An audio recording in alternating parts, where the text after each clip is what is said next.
welcome back to the channel. Everyone's having a great day today. So it's a little gloomy outside, but this is a video that one of you guys actually requested last week on one of my videos. I believe the channel name or username was IDCAJJ. I'm sorry if I mispronounced that or used wrong letters or anything. Oof, so I nearly fall over here. But you guys have been probably waiting for this for a while now. You guys might remember back in November of 2018, I installed a $70 push button start system with my dad from Amazon. You guys really loved the original like month or two review. In fact, I was memed a lot for it due to the truck's extreme levels of honking, which I'll talk about here in a second. But pretty much, I've got the fob with me. We're currently out in the garage with it. It's a little bit chilly out and gloomy out today, so we're gonna try to kind of stay in here as much as we can. I say chilly, it's 60 degrees out, which is usually my happy place. But anyway, the truck is out here with the key, obviously, like I said a couple of videos ago. This is broken. It's having some clutch issues, but we'll talk about that later if we want to do a video with that. But here's the truck. So pretty much the keyless entry system I bought has quite a good bit of features, actually. It has remote start features, which I'll demonstrate later. But it has proximity locks, as you can hear. I didn't even touch the remote. Now, this is actually the source of where that obscene honking was coming from. My dad, for whatever reason, this is beyond me, decided he wanted to hook the siren wire, which is usually meant for the beep beep kind of sound you hear with a lot of aftermarket keyless entry systems, to the horn. So the horn would honk at full volume. It's not like a typical keyless entry system where when you lock the car, it honks at a slightly decreased voltage or something like that, so it's not quite as loud. On this situation, it honked at full voltage and it was very loud.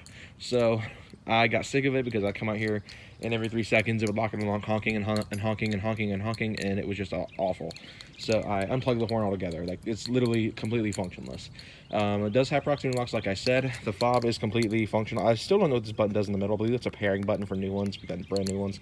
But you have unlock, lock, and like I said, it's proximity, so it should unlock on its own. Sometimes it's very buggy, and I'll talk about that and the problems and the stuff like that. So we'll go ahead and just unlock it with the fob and then hop in through here.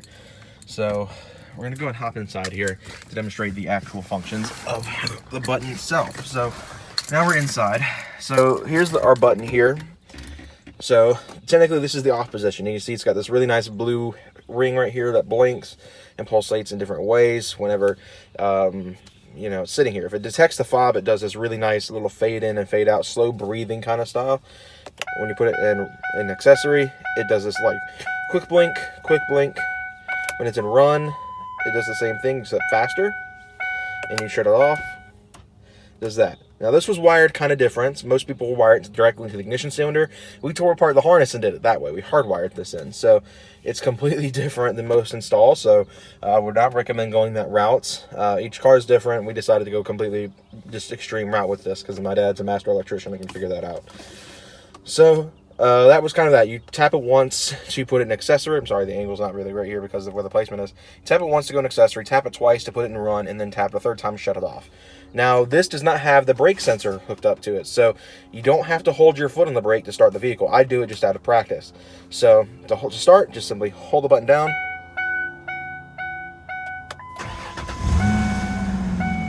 So that's how you start the car.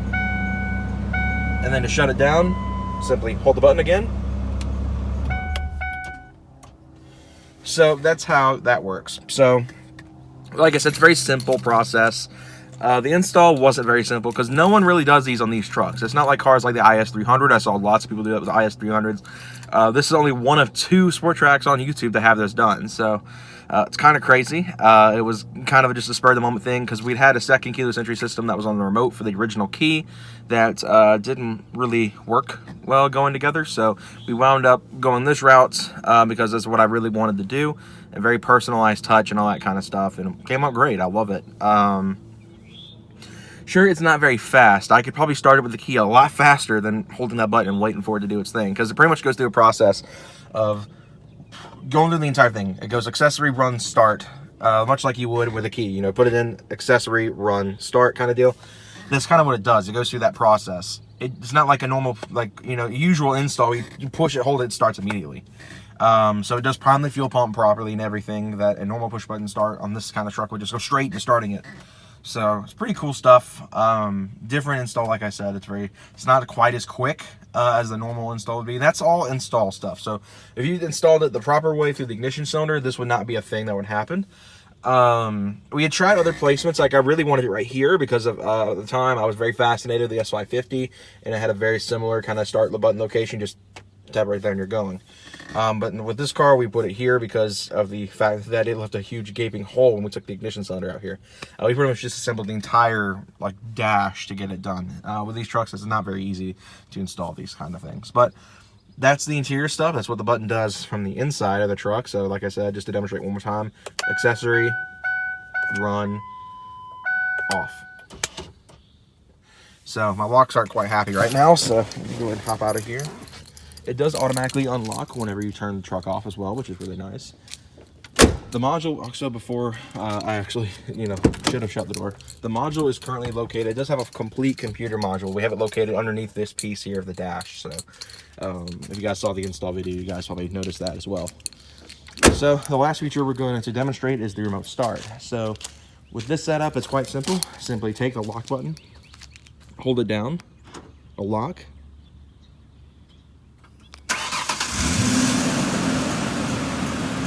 So now you can hear the truck's running.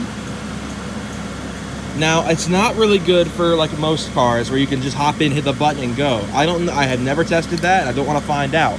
So simply put, I only use this for warming up the truck. And when I'm ready to go, I'll shut it off, remote start, and then I'll hop in and start it again with the normal push button, because I don't know, because these do have timers. It will stay running for 10 minutes before it'll shut itself back off. So to shut it back off, you simply just take the lock button again, press and hold. There we go. So let's talk about the pros and cons. The pros, it's very convenient. My truck actually, as a lot of you guys know, is an XLS trim. So it didn't have a lot of these like common features you see in a lot of modern cars, or just features in general you see in the upper trims. It doesn't have a sunroof. It didn't even have a full length center console when I got it. You guys may remember, if you guys have been subscribed for a very long time, I had the bag. This is actually a 2001 Ford Explorer SUV console that we just threw in here. So I mean, there was a lot that went on behind the scenes of making this kind of the more modern truck, and mine never had keyless entry. It's why mine doesn't also have cruise control or power mirrors. So like I said, this truck never had keyless entry. So that was a huge thing I really wanted out of my truck, was to have keyless, because it's just really convenient. I hated having, especially when it was raining out, having to run out here, take the key, unlock the door, and then rip in and try to get out quickly without getting soaked. Here I can just unlock it, hop the door open, and get in. So it's very easy, very nice to have in general. Convenience is really nice with these kind of setups. The other pro is you don't have to keep fumbling around for keys. You don't have to kind of fumble around for keys in your pocket and take an extra 20 seconds to get the ignition and started. You can just simply hop in, hold the button, and get moving. Cons, like I said, due to how we installed it with the siren wire, it was very loud and honked quite a lot. So that is something I do not recommend. Do not hook the siren wire into your horn. Keep that on a separate thing, or don't wire it up at all, because right now we have it complete. It's wired in still, but I don't have the fuse in for the horn, like I said. So the other con, the passive locks, the proximity locks, whatever you want to call them, they're very finicky. Depending on circumstances, sometimes they'll work with other people around. I don't know if it like extends the signal or something like that. I have noticed that sometimes putting my phone in my pocket will completely jam the signal for the proximity locks, and it takes quite a bit of effort to unlock with the remote then. So that is something to note. If you keep your keys and your phone in the same pocket, the proximity locks may not work quite properly. And I've only had one hiccup where the key got confused in the truck and locked itself, and it wouldn't let me start. It will not start unless it's remote started when the doors are locked. It completely shuts off any sort of ignition kind of setup when the doors are locked. So if someone were to break in, they have no way to start it without having any sort of signal catcher thing for the key fob. So that is actually a really good feature, but it is a slight hiccup and a glitch that has happened. It is glitchy at times, so that is something to take care of. So keep in mind the proximity locks, which are actually built into the antennas. So it is not something you can go without pretty much with this system. You either have proximity locks, you don't have keyless entry. So I mean, it's a bit of a trade-off. My advice is to keep your key in somewhere where it cannot get the signal out, or just don't keep it near the truck at all, or the vehicle in your case. If you guys are installing this on a separate vehicle, it's not a truck. It makes it a lot easier to do that to just keep the keys away from it. Proximity locks don't go crazy. So in a turn of events, this could ruin your locks over time. This could damage your locks if you keep it near it all the time like I do. I bring my keys everywhere just in case I need to get in it. So it tends to like to lock and unlock a lot. It's actually doing really good right now, but it tends to lock and unlock constantly if the keys are moving near it, especially with the people around for some reason. I seriously don't know what's up with that, but that's pretty much the only cons I can have really about it. It's glitchy at times. It's not very often. It's a very rare occurrence when it does glitch out, but it does do it from time to time. It's not a perfect setup, as well as the proximity locks are quite touchy. So that is something to note. But in the end, it's been over a year. Would I recommend a $70 Amazon's push button start kit for your vehicle?